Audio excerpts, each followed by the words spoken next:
Long-term assets, recording depreciation, disposals, and sales of assets. Long-term assets have a useful life of more than one accounting period. Therefore, they're considered to be assets because they benefit future periods. They are used in operations to produce income. They are not an investment, or do they stand otherwise idle. To match the cost of the asset against the income the asset helped to produce, depreciation is expensed in a consistent manner, and the contra asset account, accumulated depreciation, collects or accumulates all depreciation for the asset from the time the asset was placed in service. The journal entry for this is depreciation expense, debiting an expense, and crediting a contra asset account, which is a credit. So if the contra asset account would be credit based because the asset account, which it stands in apposition to, is debit based. The net book value for an asset is the cost of the asset minus accumulated depreciation. Now, when we calculate depreciation expense, the depreciable base of an asset is cost minus salvage value. So don't get these two calculations confused. So book value, cost minus accumulated depreciation, depreciable base is cost minus salvage value. All plant assets except for land are depreciated.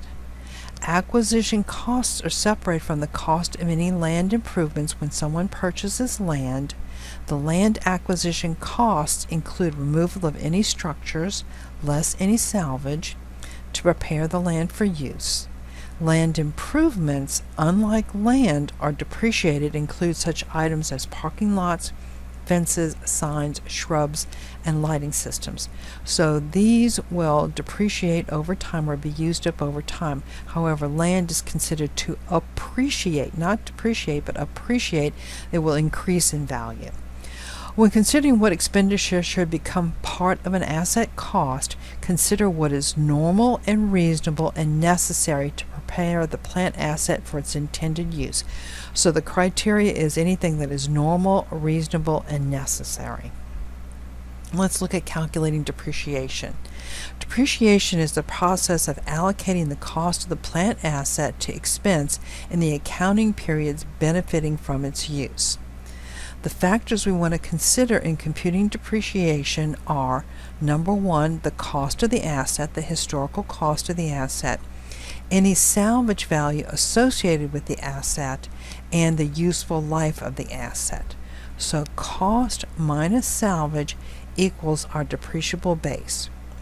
The cost of a plant asset, again, consists of all necessary and reasonable expenditures to acquire it and to prepare it for its intended use.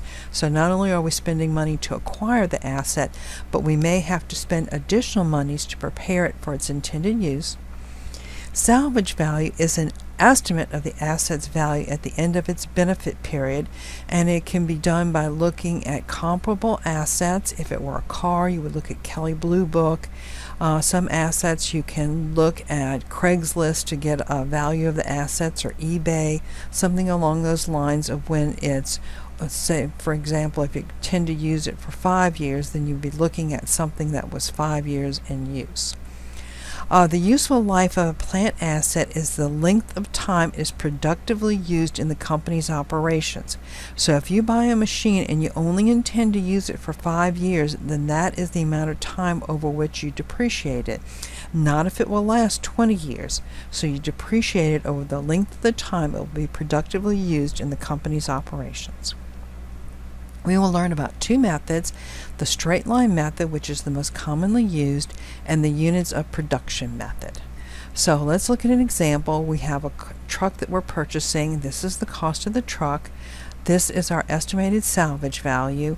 This is the estimated useful life, and the expected miles that we expect the truck to provide to our operations are 150,000 miles.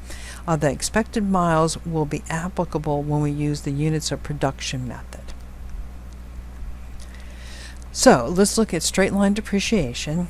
Full or partial year, To determine the months an asset should be depreciated in a period, consider the date the asset was placed in service and the date for which you are preparing the financial statements. A full year. If an asset was placed in service on January 1 and the company is preparing financial statements as of December 31st, 12 months of depreciation would be recorded. Now, if it had been purchased in a prior year, and you're preparing financial statements as of December 31st for an entire year, then you would record 12 months of depreciation. Now, let's look at a partial year. If, however, the asset was placed in service on July 1st and the financial statement is December 31st, then 6 months of depreciation will be recorded. Now, don't make the mistake of saying this is the 12th month and subtracting the 7th month and getting 5 months of depreciation. You have to consider the fact that it would be depreciated for July, August, September, October, November, and December, which would be 6 months. So write it down on a piece of paper each and every month and then count that up. Don't try and make a shortcut and get a calculation incorrect. So let's look at how we would depreciate the truck. So here's the cost of our asset. We're minusing our salvage value, and this will yield our depreciable base. Then we're going to divide it by the number of months in our useful life, which would be 60 months. Then it's going to give us depreciation per month. Now, if we have depreciation per month, we don't have to look at two different calculations, one for yearly depreciation and another one for 6 months of depreciation. We can look at the same calculation. Then, if it's 12 months, if it's an entire year, then we would take $175 and multiply it by 12, and this would be our yearly depreciation. If we have 6 months, it's the same calculation, 175 times 6. And if it were to be for 4 months, then it would be 175 times 4. And this yields an adjusting journal entry, which we learned about earlier. So there would be depreciation expense of the truck and accumulated depreciation of the truck. So let's look at book value, looking at straight line depreciation. So each and every year we're going to be adding $2,100 of its yearly depreciation. So the adjusting journal entry in year 1 is $21,000, and then our balance is $21,000. We make an adjusting journal entry in year 2 of $21,000, and then our balance at the end of year 2 would be $4,200. Same for year 3. Our balance then would be $6,300. Year 4, our balance at the end of year 4 would be $8,400. After we make our adjusting journal entry in year 5, our balance would be $10,500 in accumulated depreciation. So let's look at our book value at the end of each year. Now remember, book value is cost minus accumulated depreciation. So in the first year, our book value is $9,400. In our second year, it is going to be $7,300. Third year, cost minus accumulated depreciation, $5,200. Fourth year, $3,100. And then in the fifth year, we can see that our salvage value is also equal to our book value, which makes sense because we decreased the amount that we were going to depreciate by the amount of the salvage value, which was $1,000. Now let's look at the unit of production method. So here we're going to start with the same place. We're going to take cost minus our salvage and yields our depreciable base. Now we're going to divide it by the total units of production, and in this instance it's miles that we expect to get out of the truck. So typically when people buy assets, they know how much production they're going to get out of that asset. So having an idea that it's going to provide 150,000 miles is not far-fetched when you're buying something and you're accustomed to buying it. So now we're going to take the depreciable base and divide it by the total number of units of production over the entire life that we expect to have the truck in service, which would be 5 years. So we then will get a depreciation per unit or for every mile. So now we're expecting for every mile we drive that it's going to cost us 7 cents for each mile. So then we're going to look at the number of miles it's driven in a particular year. So in the first year it was driven 50,000 miles, and so the depreciation is $3,500. Second year, 45,000 miles. This is our depreciation in the second year, third year, fourth year, and fifth year. And so we can see in each year we're using the truck less and less, which makes sense because our truck we want to nurse it through to the fifth year. And also, too, one other aspect of using the units of production method, it's typically used when you have an asset that you put in use for a certain period of time and then you don't use it for a certain couple of months and then you put it back into production. So this would be highly correlated to the construction industry. If you have a crane that you use during a certain part of construction and then you don't use it and you have another construction project and you go put the crane back into use. So this is when the use of the asset kind of stops and starts throughout the year. When you're looking at straight line depreciation, you're kind of assuming that the plant asset will be used continuously throughout the year. So now let's look at our book value when we look at units of production. So here we see that each and every year we had a different adjusting journal entry, a different amount for the adjusting journal entry, and it affected our accumulated depreciation each year. So then we have the same calculation, cost for book value, cost minus accumulated depreciation. So we have our accumulated depreciation for each and every year. We can see our book value changes each year, and then also we can see that our salvage value is the remaining value at the end of year 5, which again makes sense because we didn't depreciate $1,000 of the cost of the asset. So now let's look at why we do this accumulated depreciation. What's the purpose of it? Well, our plant asset for our balance sheet presentation is the plant assets are shown on the balance sheet net of accumulated depreciation. This helps the readers of the financial statements compare assets and determine how long the assets have been in service. Now, somebody could keep their machinery and equipment in tip-top shape, and so it doesn't necessarily mean that the assets are not useful, but you can also tell when a company may have to replace assets. So let's look at this.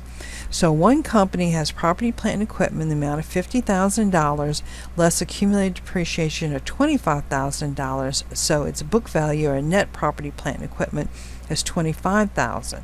Now we have another company and its accumulated depreciation is $1,500, and so its net property, plant, and equipment is much higher.